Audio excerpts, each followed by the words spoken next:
when is it domestic violence? When is it elder abuse? And what is the relationship between the two? Domestic violence is a commonly used term. People are very aware of domestic violence. A lot of laws, legislation, policy has been made around it, which needed to happen.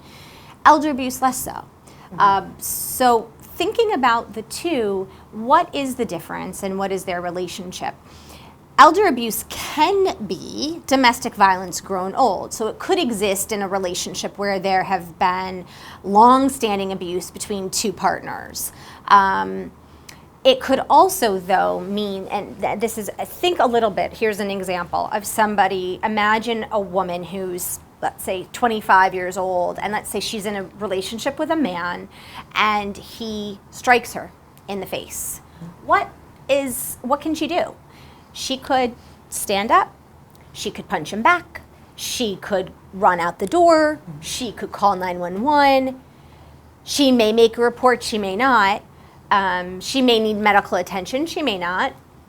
If ultimately that punch sways her to leave that relationship, what can she do? She could possibly move out, she could possibly, if she's not working, look for a job, she could possibly seek education if she doesn't have it, she could utilize and go to service places like family justice centers and other places in the community that would offer assistance.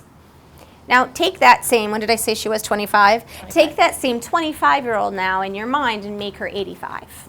And imagine now that she's punched in the face by her long-standing partner, again a male. What then? Is she once punched in the face? What if she falls down? Is she able to get back up? Yeah. Is she able to run out the door? Is she able to communicate? Perhaps there's some sort of cognitive impairment. Perhaps she was in a wheelchair. Perhaps she had a walker. And if she falls down, maybe she breaks her hip. What then does that mean? It may mean that she has to go to the hospital. But who's going to call the hospital? Who's going to call 911 if she's down on the floor and she can't get up? It could be that hospitalization means a broken hip that needs to be repaired, and from that she needs to go to a rehab center, and maybe she's not able to walk anymore. Maybe she then can't return home.